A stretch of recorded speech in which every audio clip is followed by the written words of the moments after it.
Already wet out there, foggy in some places. Be careful if you're out traveling. This is the Morning Drill on Stream Television and the Allegheny News Talk Sports Network. Joining us this morning, Marilyn Marsh. I was going to say Cushman, but Marsh. It's both. Both. Cushman, Marsh. We'll get it. For now. And for now. And Larry Flederman joining us. Hey, good morning, folks. How are you today? Morning, Luke. We're doing good. Alrighty. Well, a lot in the news with the fire last week, and so many places to begin this conversation. But one of the things going on in town, and again, a positive thing, is folks wanting to help, folks wanting to donate money. And there's a lot of people that are trying to raise money or looking to gather money. Who's legitimate, who's not? What's the best way to get funds to the right people? And we're going to address some of that. But first, let's talk about and set up how this got started here and the Greater Titusville Development Foundation and its role. Marilyn, we'll start with you. Well, the foundation was launched just recently in January of this year, and primarily the function of the foundation is to foster economic and community development projects in the community. So we're serving as a resource to bring together public funding and private funding to get projects done. As most people know, when you get public funding for projects, excuse me, it requires a local match. And a lot of times the match required exceeds the resources that we have available to us. So there's some grant funding that just gets left on the table because we can't come up with a local match. So what we're trying to do is provide a place where people who are interested in supporting kinds of projects like street lights, like the Fleming Park Improvement Project, like trails, like renovation of buildings, that they can donate funds there, and then they'll be ready to go as matching funds when the grant opportunities come up. It's also a place where people who might have ideas for projects that aren't underway yet, they can come and say, I'd like to start up a fund for such and such project, and as long as it falls within what the foundation is designed to do, we can facilitate that.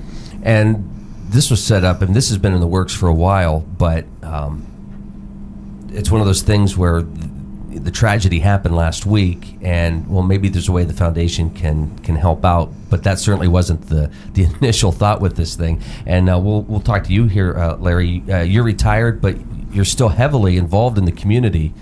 What attracted you to this project and this foundation? Well, in fact, ML and I were just having that conversation yesterday, and when I was working downstairs, I would have a number of folks, well-to-do folks in town, who would come to me and say, I want to make some contributions around town. Where can I best do that? And I would come up with a list. I know, like Take Pride was one of the first things on that list, that sort of thing. Mm-hmm. And actually, when you kind of look at what we're doing now, it's kind of similar to that. In fact, last week when the fire hit, I was out talking to, because I like to talk, I was out talking to potential donors or folks who could at least point donors in our direction. And as I was coming out of the attorney's office, I could see the flames shooting out of the roof, And it just turns out it's I hate to say it this way, but it's great timing, because in our bylaws it indicates that we can utilize the foundation for emergencies and disasters and that sort of thing, and that's exactly the road that we're going down with this right now. We had Jim on the other day, and there's a lot of unknowns at this time. A lot of people are saying, well, don't these folks have insurance? And but there's so many things that aren't covered. There's so many things that people don't have time necessarily to sit and wait for those insurance companies to battle things out. We're talking about, at least on the Blue Canoe side, folks who are unemployed right now. We don't want to see these folks leave. We want to give them some time to figure things out. And behind the scenes, that's what's going on. You're waiting to figure things out. You're waiting for the final reports. You're waiting for the fire marshal, the engineers.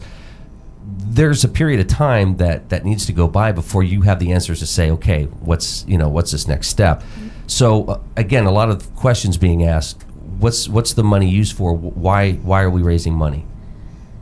Well, the primary purpose, at least from the foundation's perspective, we need to get those businesses back up and operating so that those people can be gainfully employed again too. And so, the purpose of ours is for that. I think we talk about, maybe utilizing money for the responders, that type of thing too. I think in the news release, I think came out today, they talk about United Way, and United Way will, they will address the needs of individuals.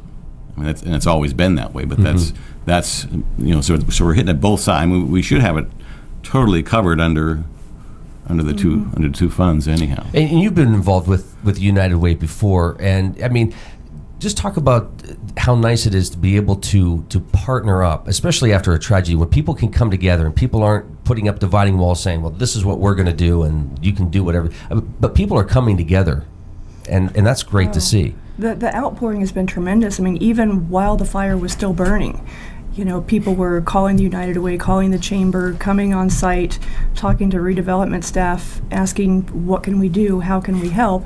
And as early as the day after the fire, P.J. Stevenson, whose father, E.J. Stevenson, passed recently, reached out to us. She and her family had established a GoFundMe account to benefit the fire, and they were looking for a place to put those funds where they felt like they would be distributed for the purpose that they were intended.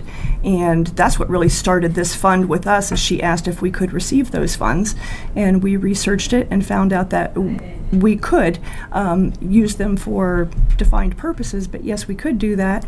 And Terry Wigg from the United Way also reached out. They were receiving tons of phone calls from people who wanted to help in a lot of ways. Wow. And she and I got together and decided that in the best interest of everyone who's trying to get the services they need and also to donate money to the places where it can help most, we would collaborate, because they can address the immediate human service needs on an individual level, and the foundation is more on the business end of things, helping keep those businesses afloat.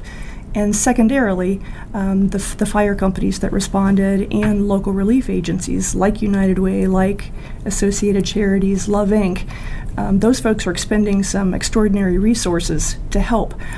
So we can also... And by the way, these folks who have done that have not said anything about, what are you going to do to repay us? These folks have just donated their time and energy, not expecting anything in return. This is what they do. And again, I think that's one of the great things that makes this such a wonderful community. And I'm sure every community around here is like that. But it was amazing to see. And Larry, as you said, the fire it seemed like it had just begun, and people were out saying, what do you need? What can we do? Now, going back to the United Way part, I think it's called the Phoenix Fund? Yes. Okay. Now, is that's a new fund or that's the new name of it? I mean, this is something that hasn't been around, right? As far as I know, it was named so the imagery of the phoenix rising from the fire. Right. Yeah, and I think Terry Wigg would like to follow up with you about more specifics about their fund, and also a task force and a forum that United Way and the Titusville Community Development Agencies are putting together to help put all of these resources in one place, so people don't have to figure out who to call and where to go. They can come to one spot, and also this can be a start of something that we can set up for the future if, heaven forbid, there's another disaster. We have a task force in place. We have these funds in place. So all of these people, these individuals from across the country that are reaching out, and they may only have, $5, $10, $20 to give, but they're willing to give it, and they want to put it someplace where it can get to these folks quickly. We're putting that all together to try to help on both ends of the equation. Larry, are you guys looking at trying to raise a certain amount, or is it just as money comes in, you can look at that and say, okay, well, let's try to take care of some of these issues? I don't think the board has set a specific goal in mind. I mean, we talked the other day and said, hey, if we get $200,000, wouldn't that be great? But right. I don't think that's a goal. That's just reaching out there. But I think the important thing is it is a tax deductible donation. Both funds are, and a lot of people like to hear that. But I guess we're after the businesses to maybe make some donations. I can recall back when we had the big oil 150 celebration. I mean, that committee, we raised over $200,000. Wow. And there are just a lot of folks out there that want to give to this community. The other day I had my father, I mentioned to him, he just turned 100. He and my stepmom were in town, and And of course, I was driving around showing them the fire and that sort of thing. But she just commented on the great architectural buildings in this town, and I'm thinking, they're from Clearfield, and they appreciate us, and sometimes we don't appreciate what we have here. And you say that, but with this fire, it almost seems like folks didn't realize what was going on in Towne Square. Oh, I didn't know so many businesses were in there. I didn't realize all these people are affected by it.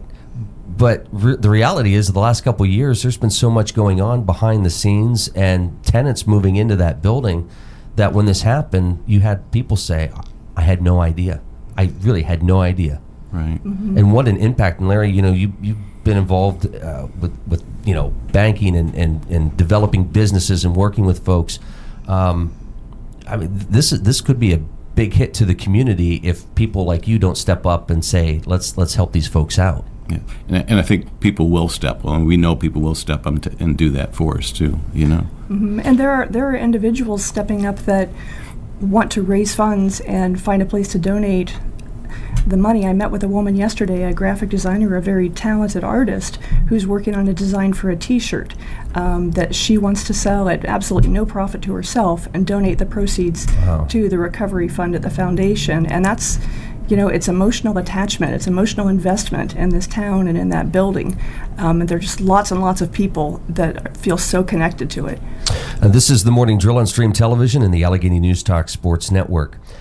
With that said, if folks are thinking, I need to help out, I need to start raising money, does it get too complicated? Is it easier just to say, hey, let's focus on a couple of these funds right now and try to grow that instead of everybody kind of off in the background trying to raise their own money or start their own funds? I think with some of the online funds, you're not going to get that tax deductible piece to it. Whereas the Phoenix Fund and our relief fund, you do get that. Plus, it's easier. This is the old banker in me coming through, but some of those online things that you do where you're giving out credit card information, that sort of thing. I'm sorry, I hear all the reports about hacking and all that sort of thing. Yeah. So let me pen you a check, and where can I send it to? So for us, it's P.O. Box 425. I just know that. So. Yeah. It's the paper trail is much easier this way. So how can people find you? How can people make that donation? And let's start with you guys. If they want to go the Phoenix way with the United Way, they can contact Terry at the United Way for that. Yes. Do they contact you folks, or what's the best way to reach you, or what's the best way to contribute money? There are a few different ways to get to the foundation fund. The GoFundMe account that PJ Stevenson has up can still come through there. That's not a tax-deductible donation, and there will be a fee that comes out, a GoFundMe fee that comes out when that money is transferred. But for a lot of people, that's the easiest way, and that's fantastic. We're happy to help them through the foundation on our website at titusvillefoundation.org. There is a donate button. Through the mail, as Larry said, at P.O. Box 425, and we are having remittance envelopes printed up that will be available at various places in town, first of which will be at Northwest Savings Bank. And one other thing I wanted to mention about our fund is that we won't be assessing any kind of administrative fees, so everything that goes into the fund goes right back out to support victims of the crisis last week. Larry, when you look at the history of that building, and let's talk about the immediate history, the past, let's say 20 years, and the negativity at first with, it's that elevator to nowhere, and it seemed like the vision was sort of kept inside, or it was hard to get that vision out to the folks in the community. Again, last week was that I think reminder for everybody, oh my gosh, stuff's been going on in there, and it's been great over the last couple of years to see those folks, community organizations, utilize the meeting space or the building, the facility, or folks going into the canoe. But kind of talk about the beginning stages of that project and what happened over 20 years. It was incredible. Well, yeah, not just that building, but I think there was a vision on the Redevelopment Authority's part in terms of, and this goes back to the old Mike Allen days, when he had the vision about our brownfield site with the old site temp facility, and it kind of started there, and look what's happened at Opportunity Park since that time. I don't have the exact numbers, but they're obviously couple hundred people working down there at Yeah. least, that sort of thing. It's not the 1,200 when I first came to town 30-some years ago that were working at side temp. But it's not a field either. It isn't, exactly, Yeah. exactly. And, in fact, I was talking to Lori over at TRA yesterday, and we were talking about we would have our board meetings in the lobby of the Towne Square building. And that's wow. where that's because we had moved when I was on TRA. We actually were on 2nd Street back in the 80s, and then we moved over to the Grundix building on the corner there, Washington that's right. Spring, and then finally Towne Square. And we had to make a choice: do we want to buy that building again for a vision in the future for it? And we did, because the Mather Museum's in there. I mean, again, I'm getting older. I like history. I like history a lot more these days. But Isn't it incredible that, the Mather Studio is still intact? Untouched. Untouched. Not even wet. That's amazing. Yeah. So we're going to see this thing, whether it's the phoenix rising out of the ashes, it seems like that building is. They really knew how to build them. Let's put it that way. Absolutely. It's just. Other than the 4th floor, we should be good. There's been a quiet movement about folks wanting to rebuild that 4th floor to keep that historic look. Is that going to be an option, do you think, or is that too early to even speculate? It's too early to speculate, really. Okay. Yeah. We hope, but we don't know. Yeah. And what is it going to cost to do that? Right. Well, And that's one thing too.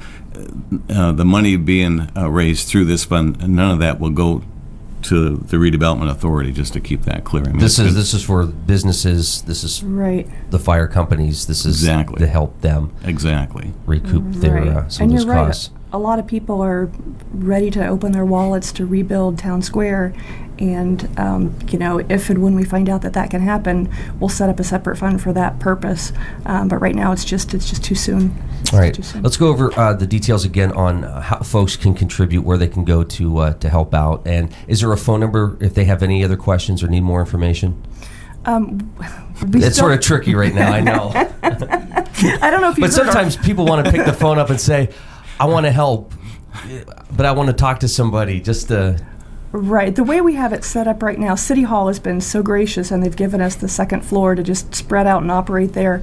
We sort of have phone service. We're all using our personal cell phones for outgoing calls, but the best way to reach us by phone is to call the redevelopment number, believe it or not, which will go into a voicemail, and folks can leave a message there with their contact information to call back, and that's 827-3668. We also have email set up, info@tcda.org, or giving@titusvillefoundation.org. And then again, the mailing address, P.O. Box 425. And we'll have remittance envelopes available at the bank at Northwest Savings. Larry, when an idea is being worked on, it's easy to sit around a room and not really understand the scope of it until something like this happens. You have to be extremely proud that this happened, this foundation happened, but the community coming together. Absolutely. And it's been that way, Luke. Again, I've been in this town over 30 years, and I was always told it's a great place to raise a family, and I still believe it's a great place to raise a family, and I've got a vested interest too, because I have some grandboys in this town. So, we're going to make sure that we come back from this and be stronger than ever. Yep. Especially with the foundation doing the things that it's supposed to do later on. Right now we're kind of taking a little bit of a hiatus because we want to take care of the fire situation. Absolutely. All righty, guys. Thank you so much for your time. Please come back, keep us posted on what's going on, or if something new is in the works. We'd love to hear from you guys again. Okay, great. Thanks for having us. Thanks.